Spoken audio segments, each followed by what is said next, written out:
What is enlightenment and how can one attain it? That is the topic for AGA today. So let us begin this video.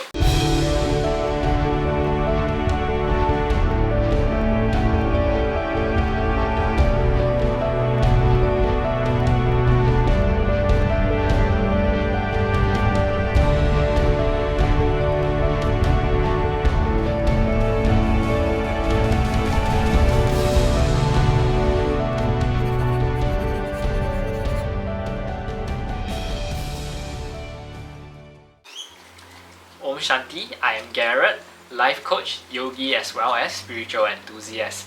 So a lot of my works in this channel is to actually spread more love, light and positive message out to the world.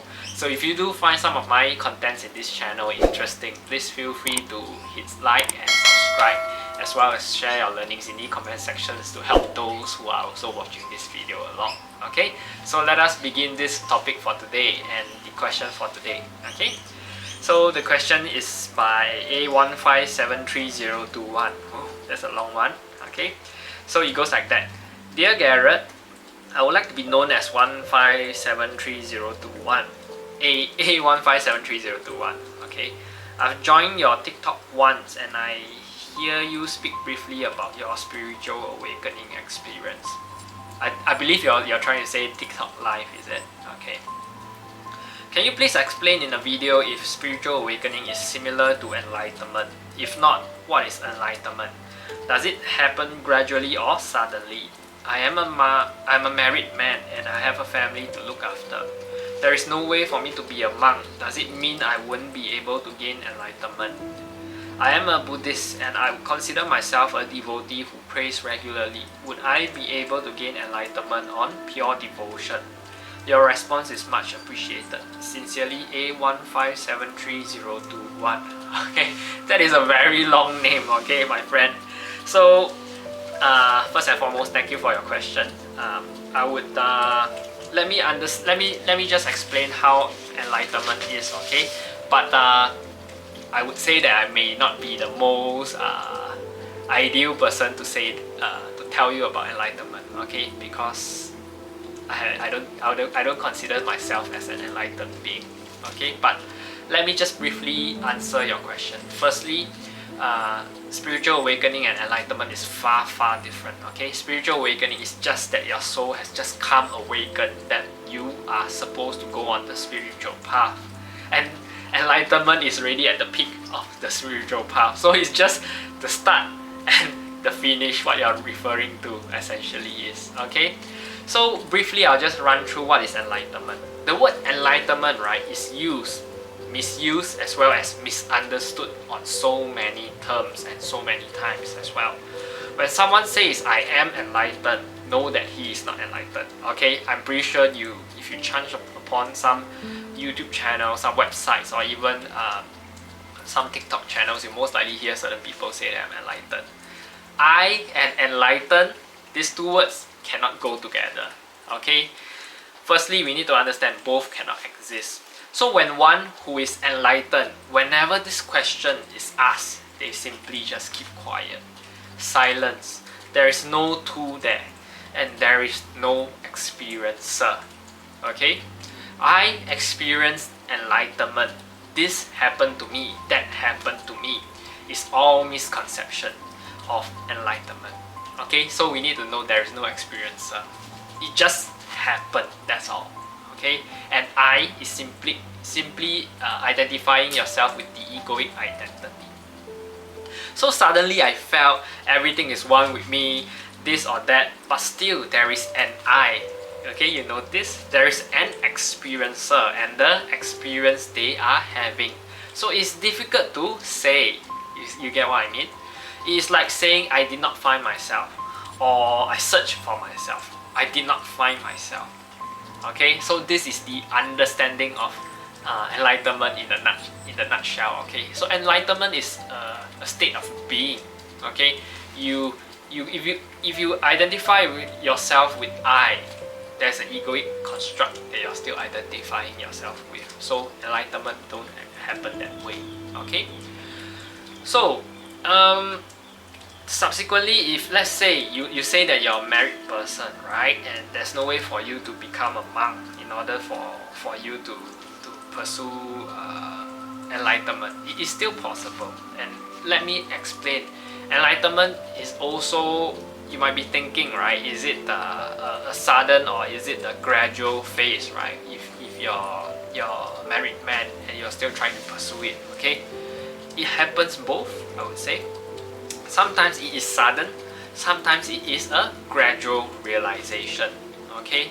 So it happens in both ways, just like spiritual awakening. Certain people have to go through some nudge, some hits and knocks before they get spiritually awakened. Certain people just go through spiritual progression through certain realizations throughout their journeys in life, and they suddenly come awakened. That's just how it is. For me, I went through the hard knocks, then I came into awaken. I started to question. So there are many types of ways for you to get there, okay? So then you may also be thinking, since you're a married man and there's no way for you to be a monk, right? Then how can you gain enlightenment? First, we need to understand being a monk and maintaining celibacy, right? Or what we call sannyasi or sannyas is monkhood, okay? Monkhood is sannyas. Prerequisite, you might be thinking, is that a prerequisite for enlightenment? First and foremost, I need to let you know what is a monkhood, okay? Sannyas. So a sannyas, right, is something which happens to one, okay? Sannyas is conscious decision to be centered, okay? A sannyas is commitment to something far higher. And sannyas is actually free from all smaller attachments, okay? Be it the food, the desires, money, wealth, all of this, okay? Sannyas is being centered in all circumstances, good or bad, okay? Sannyas is the vision of a higher goal in life. Sannyas is an expression of total commitment. Sannyas is not out of frustration. People leave things and just run away to be a monk, a sannyas. That is not sannyasi, okay? Escapism is not sannyas. Monkhood is not escapism, okay? So sannyas is when someone is frequently established, is very properly established in the self. And he has a very big vision in mind. He has a very vast perspective, and being fully content is the indication of sannyas. When a person has that mentality, he's become a sannyas. Okay? So, I don't want anything. I'm here to give everything. And when you get that feeling from within, this means you become a sannyas. Okay? So now what does it mean? Okay? What does it mean then? It just truly means sannyas is also a state of mind, okay, a state of being again, just like enlightenment itself, okay? So if you consider yourself as a sannyas living in a modern world, living in a modern household, then you can still be you still can fulfill enlightenment. Okay, let me explain further. So what does it mean to be a householder then? Okay, a husband or a wife. It means fulfilling responsibilities. For them, it's like their duty to take care of their home, right? So if you're a husband, then you're taking care of your wife or your children. Same for your wife. If you're a wife, then you're taking care of the husband and the child. Simply as that, okay? So being householders, right, is following the dharma of householders, fulfilling their duties, and through karma yoga or karam yoga, okay, selfless action, they too can get liberated, enlightenment. There were many examples. You can find many examples of people that took up all responsibilities, living life as a householder, yet they got liberated. Okay, so many rishis and munis, they are actually living lives of a householder. Some of them, like Maharshi Agastya, you can go and Google them, were householders. They fulfilled their duties, but were also liberated souls. Okay. So, can a married person, then now you know already, you know the answer. Can a married man get enlightenment if he's devoted? Okay, you might be asking, so since I'm praying so regularly, do you think that I have this prerequisite to be enlightened? Well, that is depending on this person now. Okay, so how devoted are you whenever you're praying? Okay, is it asking for what you want when you're praying, or are you just devotedly saying, I'm praying, praising the love of God? Okay, that's another question. A sannyas can get liberated, so can a householder. Okay, a householder can get liberated while respecting and following the dharma of a householder. A sannyasi can follow his dharma and also get liberated. So same thing. Okay, so just follow the dharma. A sannyas can mean a bigger householder. That's all. They're just a bigger householder. He's not a quitter. He's not someone that I am frustrated with my life, then I just go become a monk. Okay. The mothers at home, or the grandmothers, or the elders, what do? They simply take care of everyone else's needs, right? And they think about themselves only. Sometimes they don't even think about themselves. They think only at the later stage. And they don't think about themselves sometimes. This is the characteristics of a householder. So what is the indication of a sannyas? There is nothing which is mine. They think about everyone else. They care for everyone. They have nothing to do for themselves. Okay, they are contented with what they have. Therefore, a sannyasi is the biggest householder. Okay, so you see the same thing, same but different at the same time. So many great sages and teachers, right, have said this. They are not the ones who are sacrificing. Everyone else are actually making the biggest sacrifice. Okay, those who live the highest things makes the biggest sacrifice. Okay, the highest thing is what? The divine, right? So the divine himself, God himself, and many people all have given them up. Okay, so if we give up things, then we call it a sacrifice. So why are people saying that these sages, these saints have made a lot of sacrifices? Right? Think about it. We are the one that forsake God. Most of us are working our lives and wanting to establish career, earn more money, have bigger houses, bigger cars, more luxuries, more comforts, more pleasures. And we are not seeking internally, seeking God. Okay, God realization. So who is sacrificing bigger? Okay, who is sacrificing more? The great sages and teachers, they gave up everything and they went after God. So those are considered small sacrifices, right? So sacrificing the highest caught in these smallest things. Okay, what is a sacrifice? Then you maybe think, what is it that we are actually trying to sacrifice? Okay, the thing we lay importance on, letting go of that is called a sacrifice.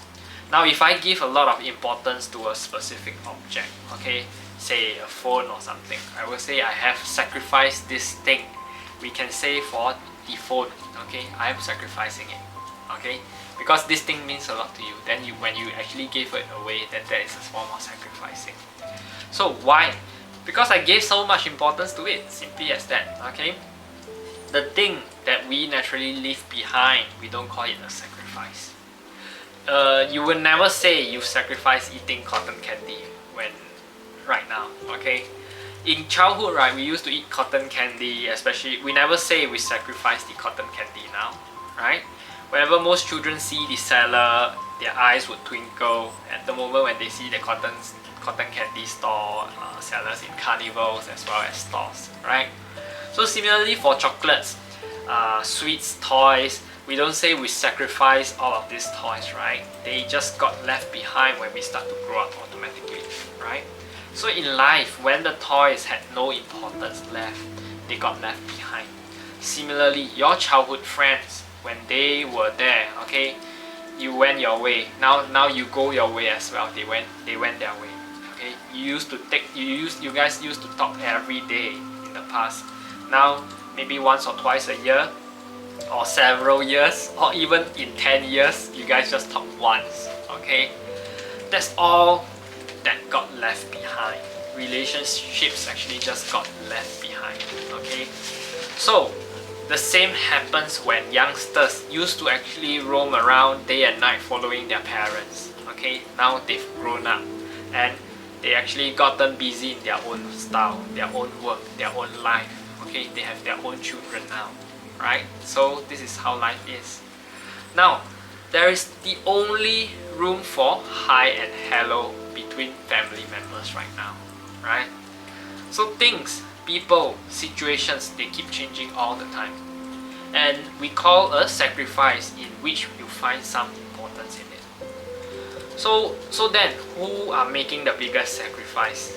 Those who are sacrificing the highest. Okay. So anyway, in life, without sacrifice, right, you can't attain some very important things. That's for sure. Why? All the things that are holding you back, pulling you back, you have to get free of those those chains. Those are their prisons. Okay. All you have to do is to actually put in a little effort, right? You will pass over them and you will move forward. Let's say you're addicted to alcohol. If you will say it's a small thing, I will keep drinking it, you will never be free of it. Okay? The habit will become so deep, day by day, you will have to take a step and say, even though I like it, I won't touch it. Then that's how you stop. Okay? To be free of all these habits, sacrifice is very necessary. The thing that we like but only momentarily is worth sacrificing. Okay, so I hope I actually create a very comprehensive meaning to your question. Okay, and if you do learn something from this video, please make sure you share your comments and share your learnings in the comment section below. I'm ending this video off. Make sure guys do support me on Patreon as well, and if you can become a patron, right, subsequently down the road, right, you'll be receiving exclusive contents like my journaling, and also you'll be getting certain rewards that like free coaching sessions each month. Okay, things like that. So do support me on Patreon. Okay, I'm ending this video off. Om Shanti.